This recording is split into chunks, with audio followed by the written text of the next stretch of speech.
Say, bro, I'm gonna explain to y'all exactly why. You heard me? You know what I'm saying? Like I was riding with Ryan, you dig? Now I want y'all to really hear me out, you heard me? Um, Especially going on now, you know what I'm saying, during the playoffs, you dig? Now, I always want to see the best fight the best, you dig? You heard me? Like that's my number one thing. I always want to see, you know what I'm saying, the top dog against the top dog. You feel me? That's the way it's supposed to be. I don't want to see the boss of one crew fighting or going against the capo of another crew. That don't make sense. You feel me? Like I don't want to see the number one in the West, you know what I'm saying, playing against the number 8 in the East.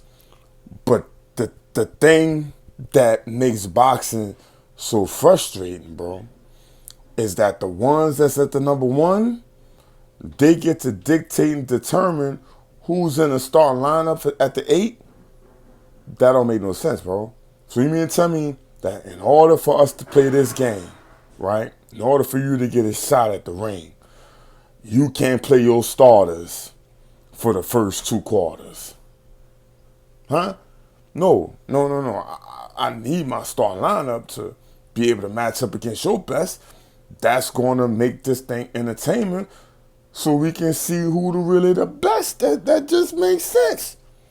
But apparently in boxing, that's just not the way this thing is supposed to go. So with that being said, Jeremy, I'm always going to stand on square business. I want to see the best fighting the best. But a part of me has also realized that common sense is important in this realization too, you dig? That a lot of these, whoever got the most bread wins, obviously, bro. The one who got the bread is the one who lasts the longest, you dig? Think about it, but just think about it.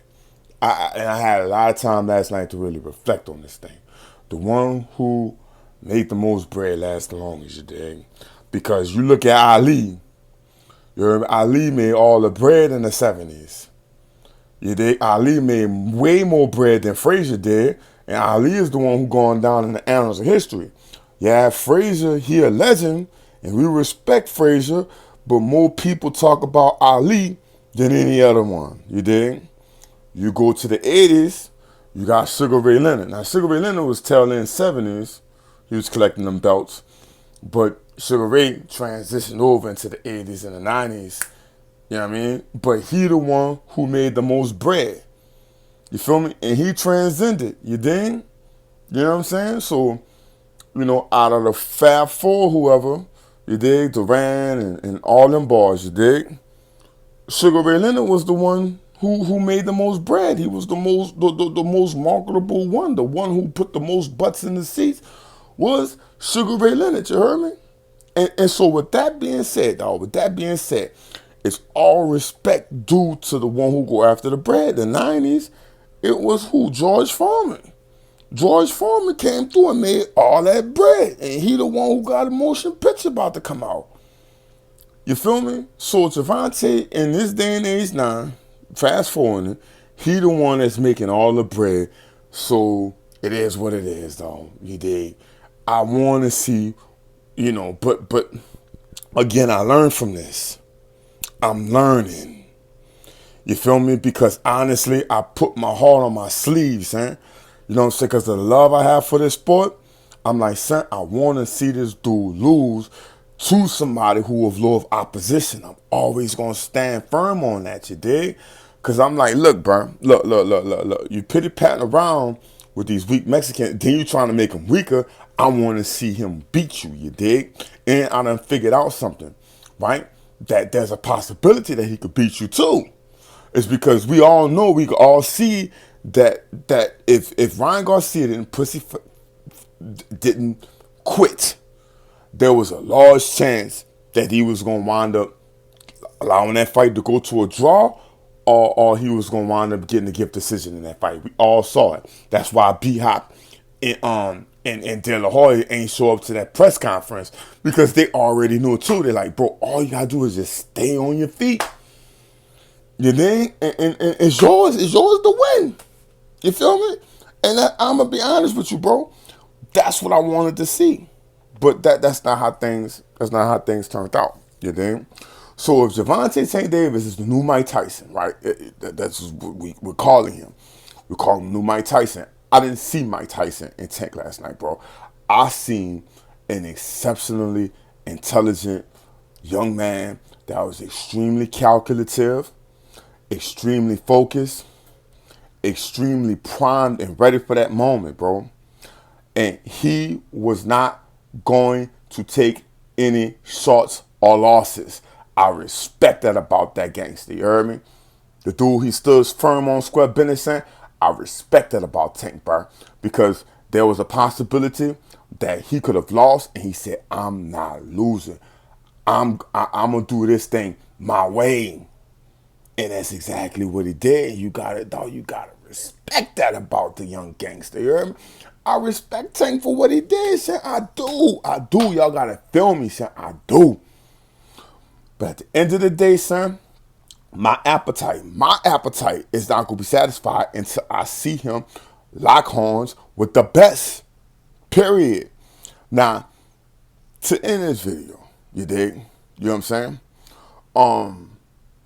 Do I see Gervonta Tank Davis losing? I don't see him losing, bro. I don't see him losing, bro.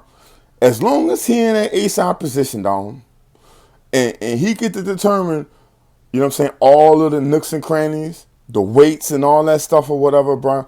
The dude got too much data. He got too much experience. This dude can fight in 3 different weight classes in 1 year.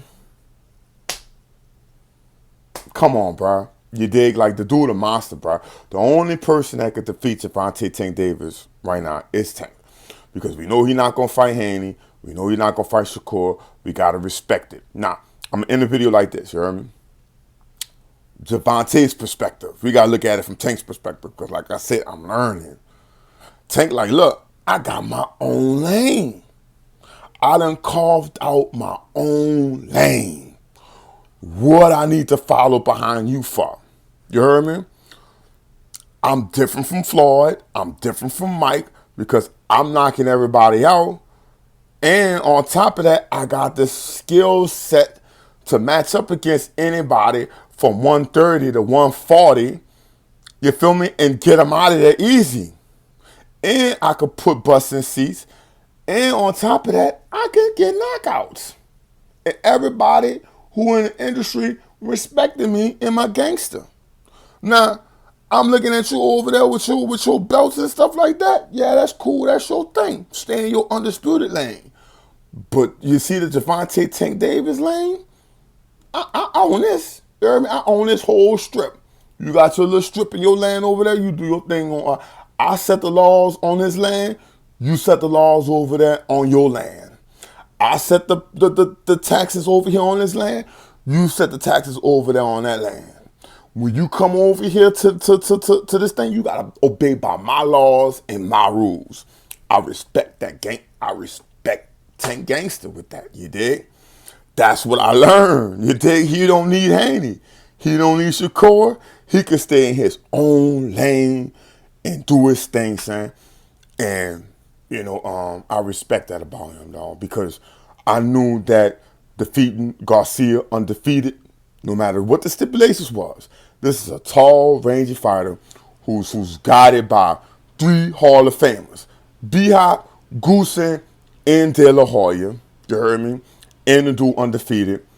And he got a lot of fanfare where he could bring money to the table. I'm like, oh man, this is probably an opportunity right now. If Tank ain't stopped now, ain't nobody gonna stop him but him, you dig? So I pray and I hope that Tank stay out of prison. I hope he continue to stay, you know, give us more and more fights. I purchased that fight last night. I supported Tank. I'm at liberty to criticize this man, you heard me? You know what I'm saying? But I'm about to go hit this gym up, you heard me? Oh yeah, I forgot to mention, you heard me? Nah, B-Hop and Oscar De La Hoya ain't show up to that press conference last night, right? They was nowhere to be found. So what that tell you, man? They turning their back on Ryan. They dropped a lot of bread on them judges. Clearly they did. The dude who had the thing, who that was? Fall Hood. I don't want to put no dirt on nobody there. It was one of them dudes. One of them dudes from Vegas or Jersey. I think it was one of the ones from Vegas. Moretti or Fall Hood. One of them dudes, you heard me? Oh no, Cheatham. No, it wasn't Cheatham. It was one of them dudes, bro, that had the fifth round, the one with oh excuse me, the second round, the one that Tank dropped. The other dude had a 10-10 for Ryan on the scorecards, bro. What that tell you, though? That tell you everything that I've been saying, bro. Oscar paid them boys off, bro. But he dropped all that bread and then Ryan quit. You can't ever account for somebody quitting. So is this the end of Ryan Garcia with Golden Boy? I think so. You know what I'm saying? I think that Ryan Garcia, you know what I mean? He just better off going fight YouTubers, bro. Just go ahead and follow Jake Paul, Logan Paul and them boys, bro. That's who you belong with.